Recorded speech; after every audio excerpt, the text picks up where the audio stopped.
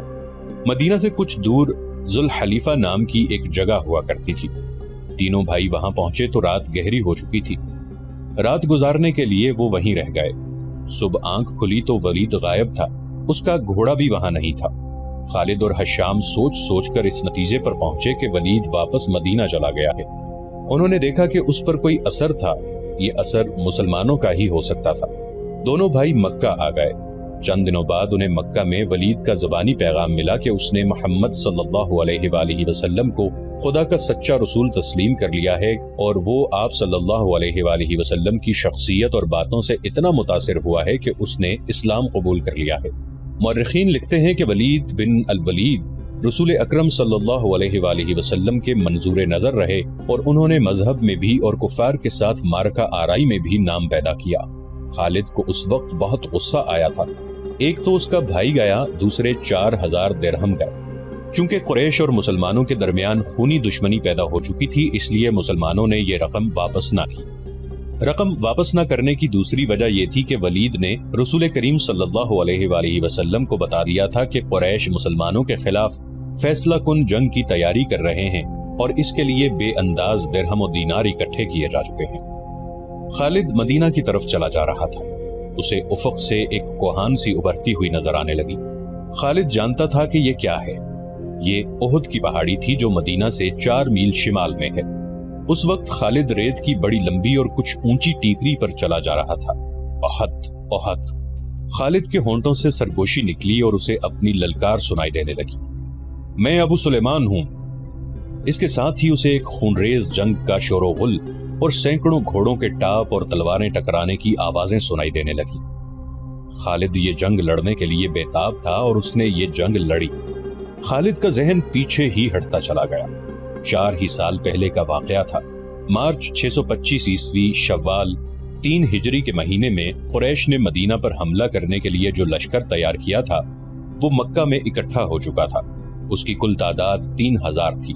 اس میں 700 افراد نے زرہ پہن رکھی تھی۔ گھڑ سوار 200 کے لگ بھگ تھے اور رسد اور سامان جنگ 3000 اونٹوں پر لدا ہوا تھا۔ یہ لشکر کوچ کے لیے تیار تھا۔ خالد کو ایک روز پہلے کی بات کی طرح یاد تھا کہ اس لشکر کو دیکھ کر وہ کس قدر خوش ہوا تھا۔ انتقام کی آگ بجھانے کا وقت آ گیا تھا۔ اس لشکر کا سالار اعلیٰ ابو سفیان تھا اور خالد اس لشکر کے ایک حصے کا کمانڈر تھا۔ اس کی بہن بھی اس لشکر کے ساتھ جا رہی تھی۔ اس کے علاوہ 14 عورتیں اس لشکر کے ساتھ جانے کے لیے تیار تھیں۔ ان میں ابو سفیان کی بیوی ہند بھی تھی، عمرو بن العاص کی اور ابو جہل کے بیٹے اکرمہ کی بیویاں بھی شامل تھیں۔ باقی سب گانے بجانے والیاں تھیں۔ سب کی آواز میں سوز تھا اور ان کے ساز دف اور ڈھولک تھے۔ ان عورتوں کا جنگ میں یہ کام تھا کہ جوشیلے اور جذباتی گیت گا کر سپاہیوں کا حوصلہ بلند رکھیں اور ان کی یاد تازہ کرتی رہیں جو جنگ بدر میں مارے گئے تھے۔ خالد کو افریقہ کا ایک حبشی یاد آیا جس کا نام وحشی بن حرب تھا۔ وہ قریش کے ایک سردار جبیر بن مطعم کا غلام تھا۔ وہ دراز قد اور سیاہ روح اور طاقتور تھا۔ اس نے برچھی مارنے کے فن میں شہرت حاصل کی تھی۔ اس کے پاس افریقہ کی بنی ہوئی برچھی تھی۔ اس کا افریقی نام کچھ اور تھا۔ اسے عربی نام جبیر نے اس کے جنگی کمالات دیکھ کر دیا تھا۔ بن حرب کوچ سے کچھ دیر پہلے جبیر بن مطعم نے اسے کہا، مجھے اپنے چچا کے خون کا بدلہ لینا ہے۔ شاید مجھے موقع نہ مل سکے۔ میرے چچا کو بدر کی لڑائی میں محمد کے چچا حمزہ نے قتل کیا تھا۔ اگر تم حمزہ کو قتل کر دو تو میں تمہیں آزاد کر دوں گا۔ حمزہ میری برچھی سے قتل ہوگا یا آقا۔ وحشی بن حرب نے کہا۔ یہ حبشی غلام اس طرف جا نکلا جہاں وہ عورتیں اونٹوں پر سوار ہو چکی تھیں جو اس لشکر کے ساتھ جا رہی تھیں۔ ابو وسمہ کسی عورت نے پکارا۔ یہ وحشی بن حرب کا دوسرا نام تھا۔ وہ رک گیا، دیکھا کہ ابو سفیان کی بیوی ہند اسے بلا رہی تھی۔ وہ اس کے قریب چلا گیا۔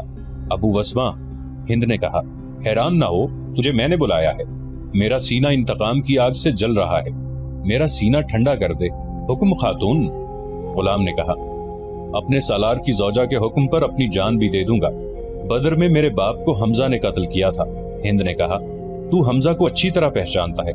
یہ دیکھ، میں نے سونے کے جو زیورات پہن رکھے ہیں، اگر تو حمزہ کو قتل کر دے گا تو یہ سب زیورات تیرے ہوں گے۔ وحشی بن حرب نے ہند کے زیورات پر نظر ڈالی تو وہ مسکرایا اور زیر لب پرعزم لہجے میں بولا، حمزہ کو میں ہی قتل کروں گا۔ خالد کو اپنے لشکر کا کوچ یاد تھا۔